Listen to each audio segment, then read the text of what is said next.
یہ اس لیے کہ میں اس کرب سے گزرا ہوا ہوں. میں نے خود بے روزگاری کا وہ عذاب دیکھا ہے کہ اس ملک کی بہترین ڈگریاں حاصل کرنے کے بعد میں کچھ سال ڈیڑھ کا وہ عرصہ تھا جب فوٹو اسٹیٹ کرانے کے لیے بھی میں سمجھتا تھا کہ شاید یہ زیادہ پیسے ہیں مجھے، جب 10 جگہ درخواستیں دینی پڑتی تھی. تو وہ حالات دیکھیں. پھر اس دفعہ جو میں نے اپنے دور میں یونیورسٹی کو چارٹر دیا وہ فوج کی یونیورسٹی تھی، گیریزن یونیورسٹی لاہور، اور میں نے اس کا قانون روک دیا. میں نے کہا ہم آپ کو تب اجازت دیں گے جب آپ اپنی حاصل شدہ فیسوں میں سے، یہ پرائیویٹ یونیورسٹیوں کے چارٹر میں کبھی ایسی چیز نہیں ہوئی تھی کہ آپ تب ہم آپ کو اجازت دیں گے، اس یونیورسٹی کو اناؤنس کریں گے، اس کا بل پاس کریں گے جب آپ اپنی حاصل شدہ فیسوں میں سے ٹوٹل فی ریمیٹنس کا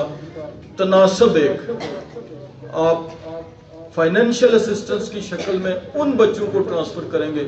جو فیس نہیں دے سکتے یا وہ لائق بھی ہیں لیکن وہ آپ کی یونیورسٹی میں تعلیم اس لیے نہیں حاصل کر سکتے کہ آپ کی فیس لاکھوں میں ہے.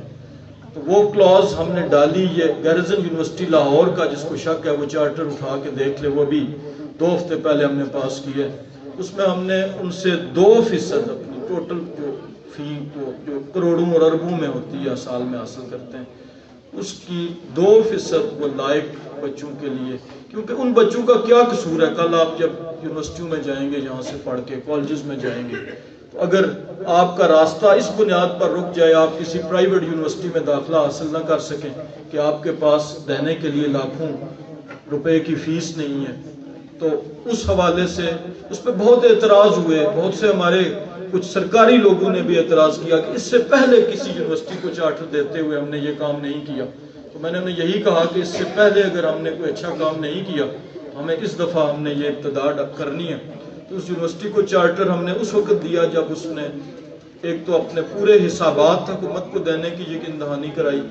اور دوسرا انہوں نے اپنی ٹوٹل جو انکم تھی فی کی اس کا 2% غریب بچوں کی فائنینشیل اسسٹنس کے لیے. یہ حکومت پنجاب کی پالیسی ہے. اس وقت 50,000 بچے جو ہیں ہمارا جو پنجاب ایجوکیشن انڈومنٹ فنڈ ہے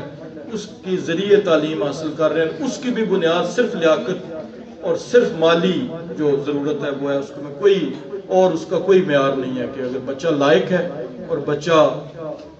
کی جو والدین کی آمدن ہے وہ اس معیار سے کم ہے جو حکومت نے مقرر کی ہے اسے یہ ملتا ہے. پھر میں آتے ہوئے آج میں نے کوشش کی تھی پچھلے 2-3 ماہ میں، تو میں نے آج ہی میرے پاس ابھی ڈائریکٹر کالجز کی ای میل آئی ہے جو چک ویلی خان ڈگری کالج ہے، اس کے لیے میں نے پوری کوشش کی ہے. یہاں سے اس کی اسٹیمیٹ آج وہ بنا رہے ہیں، کل بنا رہے ہیں، چونکہ 2 دن ہمارے پاس رہ گئے تاکہ اس میں جو ڈگری بلاک ہے اس کی تعمیر کے لیے، تاکہ کل جب آپ یہاں سے 8ویں 9ویں 10ویں پاس کریں تو آپ کو اس کالج میں جو آپ کے ہمسائے میں واقع ہے اور جس کو بنانے میں جس کو چلوانے میں ہمارے لیڈر جو نثار علی خان صاحب نے خصوصی دلچسپی لی، ہم نے بڑے کم وقت میں اس کی جو بھی کلاسز تھیں یہ پچھلے عرصے میں بہت نامساعد حالات میں، آپ پرائمری اسکول کی بات کرتے ہیں 4 کلاس روم کے ساتھ ہمارا ڈگری کالج چل رہا تھا جو چلایا ہم نے. تو اس میں انشاءاللہ اگلے سال ڈیڑھ کے اندر اس میں جو ڈگری بلاک ہے اس کا پورا ایک فل فلیج بلاک اس کی تعمیر شروع ہو جائے گی. اور میں نے آج ڈائریکٹر کو کہا ہے کہ آپ اس میں 8 کم از کم بیچلر رہائش کمرے بھی بنائیں تاکہ جو لیکچرر پنڈی سے آتے نہیں ہیں یہاں پر اگر ہم ان کو اپوائنٹ کریں گے تو ان کی رہائش کا یہاں پر بندوبست ہو. تو یہ میں خوشخبری آپ کو ڈگری کالج کے حوالے سے دے کے جا رہا ہوں کہ انشاءاللہ یہ سفر جاری رہے گا، چونکہ یہ بنیاد ہے. جب تک آپ تعلیمی بنیاد کو استوار نہیں کریں گے، میں نے اپنے پچھلے دور میں بھی پوری کوشش کی ہے کہ تعلیمی اداروں کو جہاں تک ممکن ہو، جہاں تک مجھ تک کوئی بات پہنچی تو وہ میں نے پوری کوشش کی ہے بھرپور. اور انشاءاللہ اس دفعہ میرا عزم ہے کہ یہ جتنے تعلیمی ادارے، بلکہ رائکا میرا کے اسکول کی مجھ تک بات پہنچی تھی اس کا میں نے اپ گریڈیشن کے لیے سیکرٹری ایجوکیشن تک نوٹ وہ پہنچ گئے کہ رائکا میرا میں ایک اسکول جو ہے جس میں 250 بچے ہیں. آج میں صبح تلہ بجار صبح یہاں آنے سے پہلے وہاں گیا تھا، وہاں بھی یہی ایشو تھا کہ 250 بچے ہیں وہاں کے لیے اپ گریڈیشن کے لیے. تو یہ ایک سفر اسی طرح جاری رہے گا. لیکن میری اساتذہ سے بھی گزارش ہے کہ وہ بھی جس طرح کے اسکول نے آج یہ ثابت کیا اسی طرح آپ محنت سے ان بچوں کو پڑھائیں اور اس طریقے سے پڑھائیں حکومت نے اب جہاں تک اساتذہ کی تنخواہوں کا تعلق ہے، میں سمجھتا ہوں کہ استاد کی جو خدمات ہیں، استاد کی جو سروسز ہیں، اس کا کوئی نعم البدل نہیں ہے. اس کی کوئی لاکھوں کی تنخواہیں، کوئی کروڑوں کی تنخواہ، اس کی جو خدمات ہیں اس کا نعم البدل نہیں ہے. لیکن حکومت نے پوری کوشش کی ہے، اور آج الحمدللہ آج جو ہمارے گورنمنٹ سیکٹر کے اساتذہ ہیں، ان کی جو تنخواہوں کا جو معیار ہے وہ پرائیویٹ سیکٹر کے اساتذہ سے، کسی زمانے میں جب ہم پڑھتے تھے پرائیویٹ سکولوں کی تنخواہیں زیادہ ہوا کرتی تھی، لیکن آج جو گورنمنٹ سیکٹر کے اساتذہ ہیں ان کی تنخواہیں اب کہیں کسی جگہ سے دیکھ لیں، شہر کے ایون جو بیکن ہاؤس جیسے تعلیمی ادارے ہیں جو بہت زیادہ فیسیں لیتے ہیں، بہت بڑے تعلیمی ادارے ہیں، لیکن وہاں پر بھی 16 سے لے کر 20-22 ہزار تک تنخواہ ہائیلی کوالیفائڈ استاد کو دی جاتی ہے. وہ صبح 7:30 سے لے کر، نہ گرمیوں کی چھٹیاں ہوتی ہیں نہ کوئی اور چھٹی ہوتی ہے سوائے اتوار کی، اور وہ 3 بجے تک ان سے کام لیتے ہیں. اس کے مقابلے میں حکومت نے کوشش کی ہے کہ ان کے معاملات کو بہتر کیا جائے. بہت سی ابھی کمیاں ہیں، بہت سی ابھی بہتریاں ہیں، اور ہم پوری کوشش، میں نے ہمیشہ اساتذہ کی جنگ لڑی ہے، لیکن ان معاملات پہ لڑی ہے جہاں پر اساتذہ کے معاملات ٹھیک ہوتے تھے، جہاں ان کی چھٹیوں کا مسئلہ تھا، اساتذہ کا دیگر مسائل تھے، ہمیشہ ان کی جنگ لڑی ہے. مثلا میں یہاں اساتذہ تشریف فرمائے، میں ان کو بتاتا چلوں کہ پنجاب ایگزامینیشن کمیشن کا میں ممبر ہوں، پرماننٹ ممبر، جو مجھے دسمبر میں وزیر اعلیٰ نے بنایا تھا. تو اس کا ممبر ہوتے ہوئے میں نے 5ویں اور 8ویں کے امتحانات کی مخالفت کی. وہ لوگ کہہ رہے تھے کہ آپ اس کے ممبر ہیں. امتحان کی مخالفت نہیں کی، جس طریقے سے امتحان ہو رہے ہیں اس کی مخالفت کی. اور پھر وزیر اعلیٰ نے ایک کمیٹی بنائی پچھلے 15-20 دن پہلے، جس کا کہ میری سرکردگی میں کہ آپ اس کا فیصلہ کریں. تو ہم نے وہ میٹنگ کر کے سارے معاملات سامنے لا کے، تو اس کمیٹی نے اپنی جو سفارشات وزیر اعلیٰ کو پیش کی ہیں ان میں یہ کہہ دیا ہے کہ 5ویں کے امتحان کو فی الفور ختم کیا جائے، اور اس امتحان کی بنیاد پر جو اساتذہ کی انکریمنٹس روکی جاتی ہیں اور جو دیگر معاملات کیے جاتے ہیں، کیونکہ وہ امتحان پوری طرح عکاسی نہیں کرتا کسی استاد کی کارکردگی کی. تو وہ انشاءاللہ اس دفعہ 5ویں کے جو امتحان ہیں وہ اگلے سال، مجھے پورا یقین ہے کہ اس وزیر اعلیٰ صاحب اس کی جو ہماری تجاویز ہیں اس سے اتفاق کریں گے، اور انشاءاللہ وہ 5ویں کا جو وہ امتحان تھا جو ایک تماشا بن گیا تھا، جو جہاں پر ایک مذاق بن گیا تھا اساتذہ گواہی دیں گے، وہ انشاءاللہ نہیں ہوگا، بلکہ 8ویں کا بھی شاید نہیں ہوگا. وہ ہم نے یہ فیصلہ کیا ہے کہ ہر ہائی اسکول، مثلا میں آپ کی اس کے لیے کہہ رہا ہوں کہ ہر ہائی اسکول جو ہوگا وہ اس امتحانی نظام کی نگرانی کرے گا، لیکن اس کے امتحان انٹرنل ہوں گے اسکول کے. ہم ان اساتذہ پہ اعتماد کریں گے، اور وہ اساتذہ خود ہی اس نقل کا سد باب کریں گے، وہ اساتذہ خود ہی ان پیپرز کو چیک کریں گے، اور ہیڈ ماسٹر جو ہوگا کلسٹر کا، ہائی اسکول کا، وہ اس سسٹم کی نگرانی کرے گا، تاکہ وہ میرا خیال ہے زیادہ بہتر طریقے سے نگرانی کر سکتے ہیں بجائے لاہور میں بیٹھے ہوئے ایگزامینیشن کمیشن. کیونکہ بدقسمتی سے یہ کچھ ہمارے سسٹم میں وہ لوگ آئے تھے تعلیمی جو یہاں کے اصل حالات سے واقف نہیں تھے، وہ غیر ملک کی یونیورسٹیوں کے پڑھے ہوئے، انہوں نے یہ نظام شروع کرنے کی کوشش کی تھی. لہٰذا ہم فی الحال 5ویں کے جو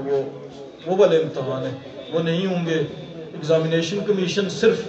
ایک بنا کے ایک معیار بنیادی کہ اس معیار کے پرچے ہونے چاہیے، وہ پرچے یہاں پر بھیجا کرے گا، اور اس کے امتحان یہاں کے اساتذہ میرے بھائی اور میری بہنیں اپنے اپنے اسکولوں میں لیں گی، اور ان امتحانات کی بنیاد پر ان کی جو سزاؤں کا ایک دھڑکا یا خوف یا جو ابھی پچھلے دنوں ہوا ہے وہ انشاءاللہ نہیں ہوگا. یہ میں یقین دہانی کرا کے جا رہا ہوں. دیگر بھی اس طریقے کے معاملات میں ہمیشہ تعلیمی اداروں میں حاضر رہا ہوں. میرے دفتروں میں جو استاد کا پروٹوکول ہے وہ سب سے زیادہ ہے. میں سب سے پہلے کسی بھی استاد کا جو بھی مجھے کوئی پیغام ملتا ہے، ان کا کوئی ذاتی، انفرادی، تھانہ، کچہری، کوئی بھی معاملہ، اس کو میں کوشش بھرپور کرتا ہوں کہ ان کو معاملات حل کیے جائیں. میں ٹیلی فون پہ بھی حاضر ہوتا ہوں، میں اپنے دفتر میں بھی اتوار والے دن حاضر ہوتا ہوں. مجھ پہ اس علاقے کے، اس خطے کے لوگوں نے ایک بہت بڑا دوسری مرتبہ احسان کیا ہے، اور میری خاندان کی اور میری یہ روایت رہی ہے کہ ہم نے ہمیشہ تعلق نبھائے ہیں. آج اس پورے علاقے میں، ہر گاؤں میں، ہر ڈھوک میں، ہر بستی میں میرے دوستوں کی تعداد،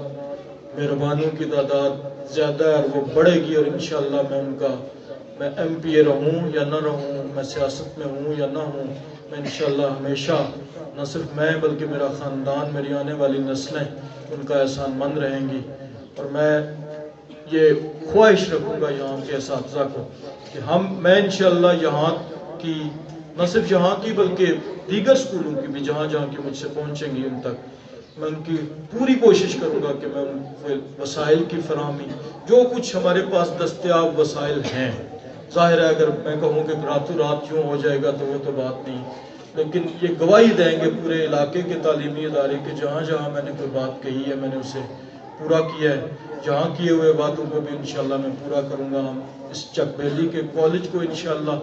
آئیڈیل بنائیں گے تاکہ یہ بچے جو آج یہاں بیٹھے ہوئے ہیں جب یہ کالج لیول تک پہنچے تو ان کو بہترین تعلیمی سہولتیں اپنے ڈور سٹیپ پہ میسر ہوں۔ ہم دیگر اسکولوں کو بھی بہتر بنانے کی کوشش کریں گے، لیکن شرط یہی ہے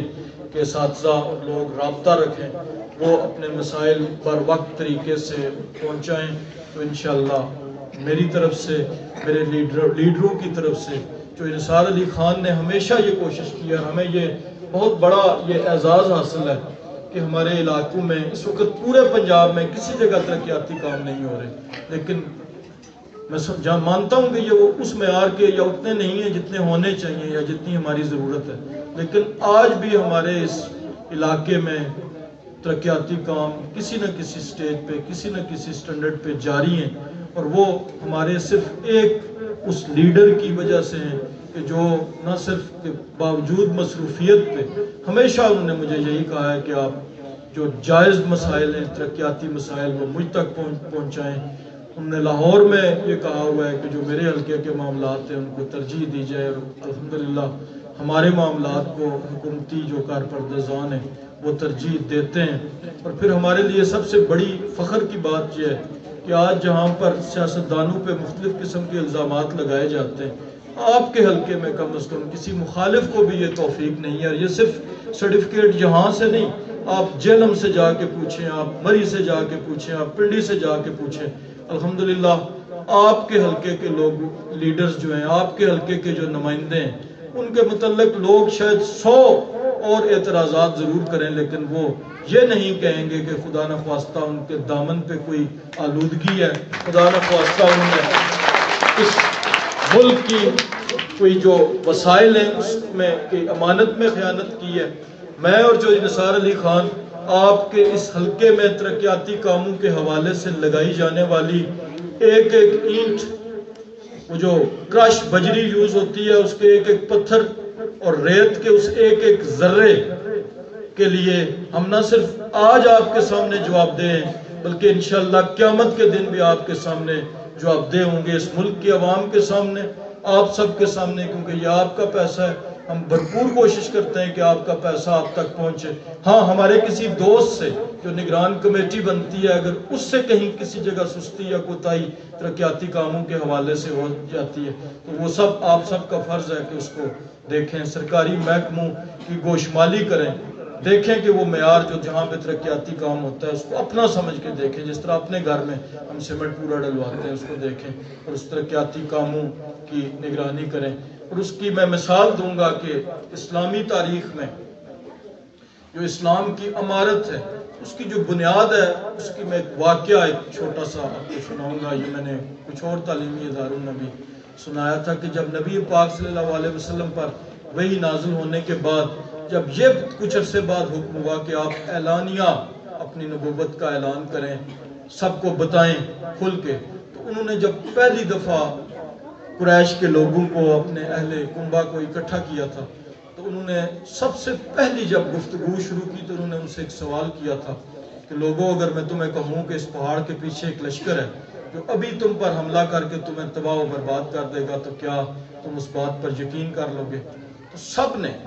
جتنے لوگ تھے وہ اسلام نہیں لائے تھے ابھی، انہوں نے نبی پاک صلی اللہ علیہ وسلم کی نبوت کا اعتراف نہیں کیا تھا بلکہ بعد میں بھی مخالفت کی، لیکن انہوں نے ایک بیک زبان ہو کر ایک بات کہی تھی، انہوں نے کہا تھا ہاں ہم یقین کر لیں گے۔ اور وجہ کیا بیان کی تھی؟ کیونکہ آپ صادق اور امین ہیں۔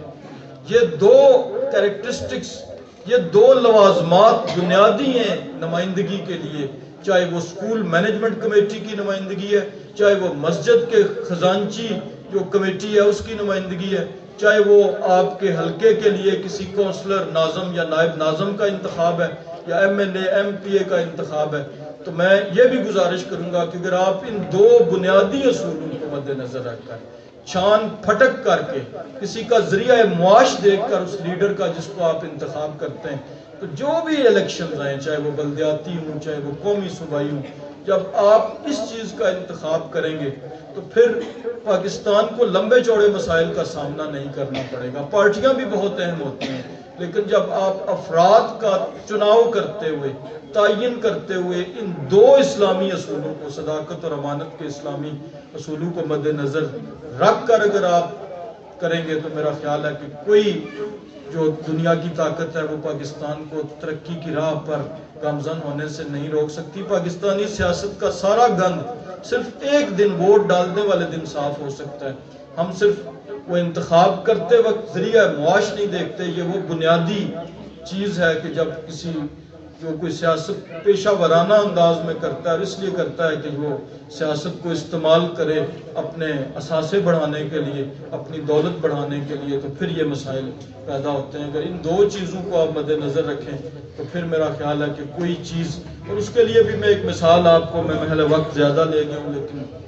وہ کہتے ہیں کسی عالم دین کو، مولوی کو یا سیاستدان کو مائک مل جائے تو وہ چھوڑتا نہیں ہے۔ میں آپ کو بچوں کو قائد اعظم کا ایک واقعہ سناؤں گا، یہ بھی میں اکثر تعلیمی اداروں میں سناتا ہوں کہ قائد